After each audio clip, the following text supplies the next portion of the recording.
Qui n'a pas déjà vécu la galère d'organiser un événement par mail? Traiter les retours, les gens qui répondent pas, les gens qui répondent à côté, bref, c'est compliqué. Ce serait pas mal s'il existait un service qui permettait facilement d'organiser ces événements. Eh bien, j'ai une bonne nouvelle pour toi, ce service existe, il est en ligne et il est gratuit. Je te montre tout ça bien sûr dans la vidéo, et si tu as le courage de rester jusqu'à la fin, tu auras le droit à ta petite anecdote pour briller en société. Je te souhaite un bon visionnage.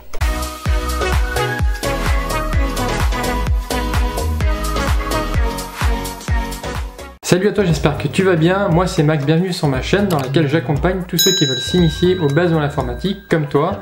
Mon but du jeu est de t'apporter un maximum de valeur dans mes vidéos, donc je t'invite à me laisser en commentaire des idées d'autres vidéos ou des questions simplement sur l'informatique pour les débutants. Et donc aujourd'hui nous allons voir comment créer facilement des événements avec Doodle. Donc créer un événement rapidement avec Doodle, c'est assez simple. Donc tu tapes simplement Doodle dans Google et puis tu vas cliquer sur le premier lien. Fais bien attention que ce soit bien cette URL que je te remettrai en description. Donc nous voici sur la page du site officiel de Doodle et tu peux directement aller créer des événements en allant cliquer sur le bouton rouge en haut à droite. Donc là on va avoir les différentes étapes à sélectionner. Si jamais tu n'as pas un compte premium, tu auras forcément de la pub tout autour. Donc après tu peux indiquer l'occasion. Donc on va mettre ajouter un lieu, on va mettre Paris, et tu peux même ajouter des notes pour donner un peu plus de description à ceux qui vont recevoir ton sondage. On peut cliquer sur continuer et après tu vas devoir sélectionner les différentes possibilités en termes de jours et d'horaires. Donc tu peux aussi te connecter pour synchroniser tes différents calendriers. Donc là on peut sélectionner soit l'horaire, donc par exemple on va mettre 14h à 17h, donc je tiens ma souris enfoncée et puis je glisse tout en bas. Donc j'ai ce créneau là et puis je peux indiquer 3 dates, par exemple le vendredi, le samedi ou le dimanche. Je peux aussi décider d'aller programmer un jour. Donc si je clique sur la croix, que je clique sur le jour, je vais directement aller cocher la journée. Donc par contre j'ai pas le droit de faire de mélange. Donc on voit que j'avais des plages horaires mélangé avec un jour et j'ai pas le droit de le faire. Donc soit c'est uniquement des jours, soit c'est uniquement des horaires, mais il y a un choix à faire. Moi je vais me remettre en horaire. Voilà, une fois que les plages horaires sont définies, on peut faire continuer. Et là on a différentes options.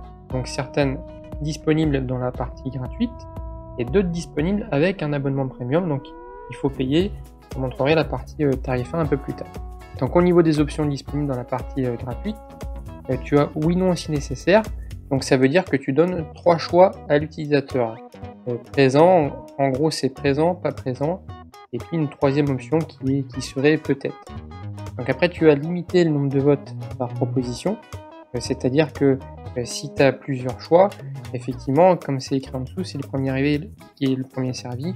C'est-à-dire que si tu coches le vendredi par exemple, la prochaine personne qui arrivera ensuite ne pourra plus cocher le vendredi. Donc après limiter les participants à un seul vote, donc ça c'est quand il n'y a pas de multi-proposition, tu as le droit de choisir un seul jour.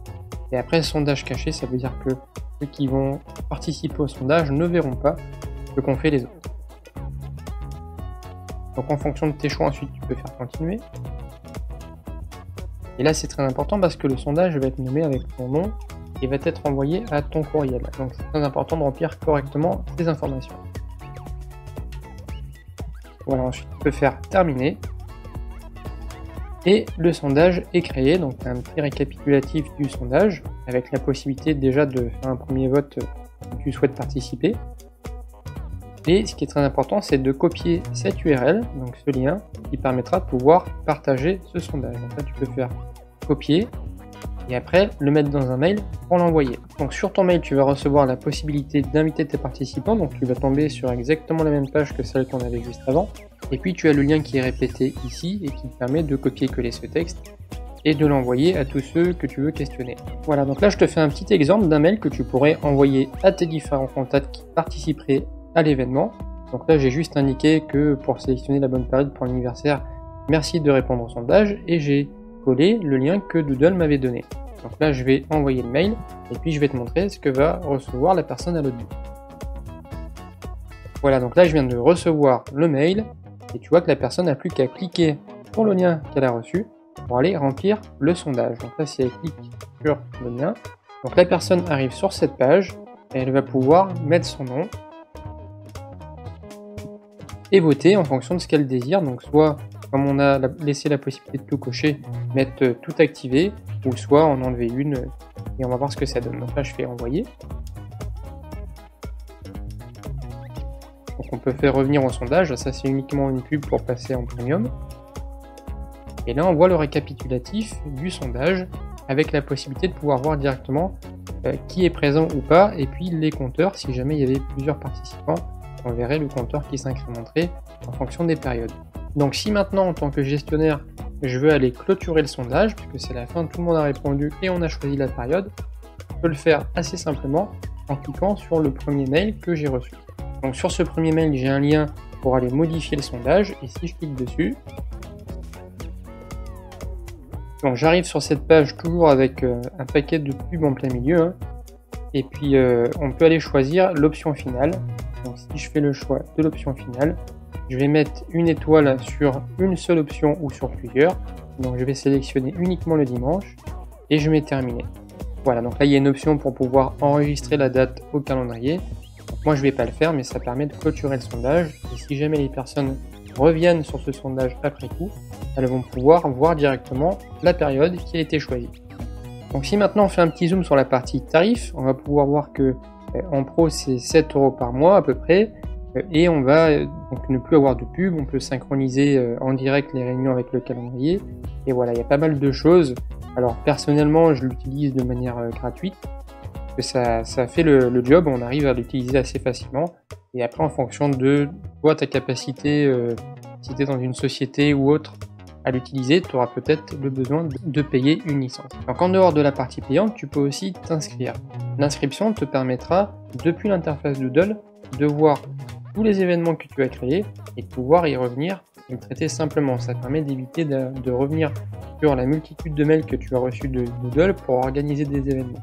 L'inscription est gratuite, et là voilà, effectivement on voit exactement ce que je viens de te dire, avec la possibilité de pouvoir avoir le résultat des sondages, d'éviter les doubles réservations en ayant le calendrier qui est connecté en direct à Doodle, et ça permet voilà, d'avoir une vision assez générale. Donc je te conseille de t'inscrire directement, l'inscription est gratuite, et c'est vrai que ça apporte pas mal de possibilités. J'espère que cette vidéo a été utile pour toi. En tout cas, merci beaucoup d'être resté jusqu'à la fin, ça me fait super plaisir.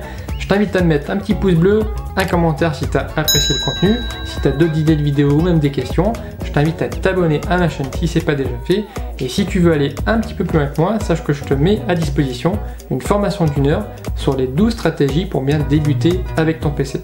Donc c'est une formation pour laquelle j'ai pris beaucoup de temps, il y a beaucoup de conseils, beaucoup de valeurs, donc je t'invite vraiment à la télécharger. Tu vas recevoir 4 vidéos en un quart d'heure et ça te permettra de t'y mettre petit à petit, d'appliquer mes conseils, peut-être de prendre des notes si jamais c'est quelque chose qui est vraiment obscur pour toi, et puis de vraiment progresser rapidement avec ton ordinateur. Donc voilà, si t'es intéressé, t'as plus qu'à cliquer dans la description et tu recevras directement la formation. Et pour te récompenser d'être resté jusqu'à la fin, voici la petite anecdote sur la toute première souris d'ordinateur. Figure-toi que celle-ci n'était pas en plastique, mais en bois. C'est l'américain Doug Engelbart, qui l'a inventée en 1964. Elle était rectangulaire et comportait un petit bouton rouge en haut à droite. Il l'a appelée souris parce que le cordon qui sortait du dos lui rappelait les petits rongeurs. Sur ce, je te souhaite une excellente journée et je te dis à la semaine prochaine pour une nouvelle astuce en vidéo. Porte-toi bien, ciao!